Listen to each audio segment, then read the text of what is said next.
overtaking, the art of overtaking and racing. Being able to defend surely is as important as being able to attack, but where do you draw the line? Where should the sport draw the line?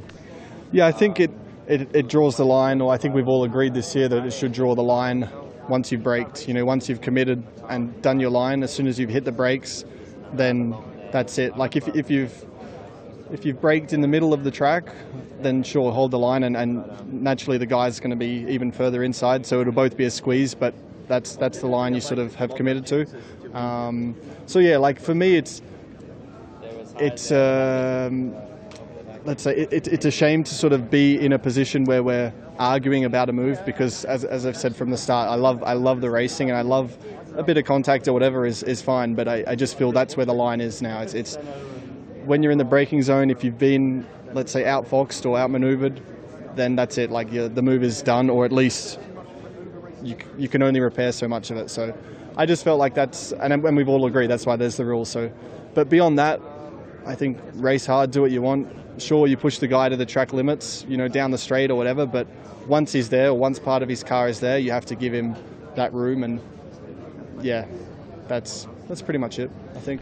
Do you think that with DRS and the fact that under DRS so few moves are defended because it's almost a fait accompli as soon as you make that move, that art of attacking and defending has maybe been diminished over the last few years? I don't know. I don't think so, to be honest. I think it was, I mean, sure, some cases are extreme where you see the car just breeze by easy on the straight, but I mean, there's been scenarios where I think it was Alonso in 2014, he had DRS on me in Hockenheim and he actually passed me down the straight, but I was able to tuck back into his slipstream and then outbrake him into the braking zone. So I think the good thing with DRS is it initially creates an opportunity where in the past, you know, the opportunity was hard to be created because you could never get close enough. So I'm personally a fan of DRS. Sure, sometimes it looks a bit easier than others, but it does at least create something which I enjoy. Yeah, I think, I mean, especially since I've been, you know, with Red Bull, at least fighting at the front with, let's say, the bigger guys, I've had a lot of fun races and a lot of good battles, and much more than I ever did in the past. So I wouldn't change that, not at all. And finally, you got a podium last time out, but you didn't really get to enjoy it. What do we have to do in terms of stewarding and investigations to actually get the podium, not just for you drivers to celebrate, but for the fans as well, to know they're going home with the right result in their mind? Yeah, I mean, that was a unique one, sure, because it was the first real incident of this moving under braking that, you know, since it's been on paper. So I guess they wanted to probably take a bit of time and make sure they got it right. But yeah, I think, you know, in the future the decisions will be a bit quicker. I think with the let's say cutting the circuit, so in Max's example or case, where, I mean, we spoke about putting in deterrents or just whatever you do, if you do make a mistake and cut a part of the track, you need to be slower. You know, it's like, I think the first chicane at Monza, if you outbrake yourself, there's those big polystyrene things, and you're always slower if you go through them. So, I mean, that's a very safe way to do it. But I mean, we can do that, but you can throw gravel in, you can do other things as well. But yeah, we'll get there.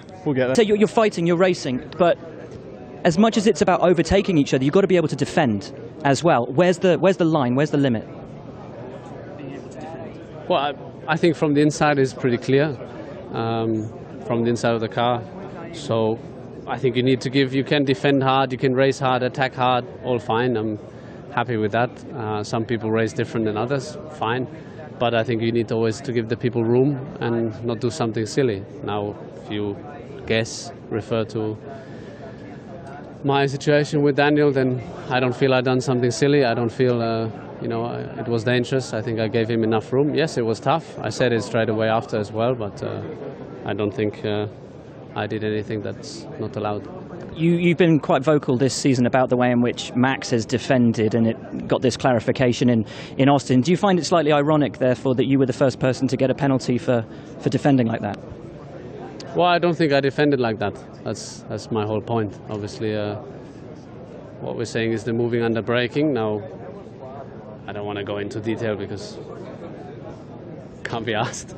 But I think I kept the car straight. And as I said, gave Daniel enough room. Obviously, Mexico is known that it's very slippery. Just listen to what the driver said on Friday.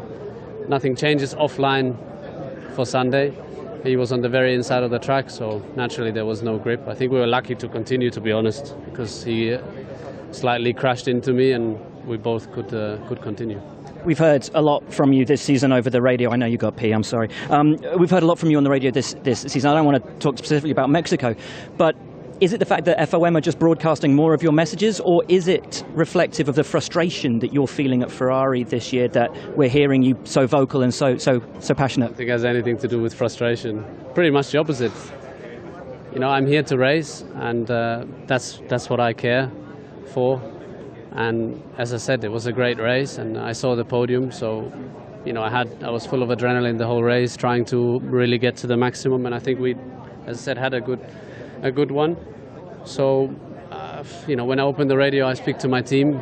Obviously, what I said to Charlie was inappropriate and not right. I apologize for that. But in general, you know, I'm not sending a message to the world. I'm not that type of guy. So I'm speaking to, you know, the people around me. But sure, probably will be a bit more quiet in the future.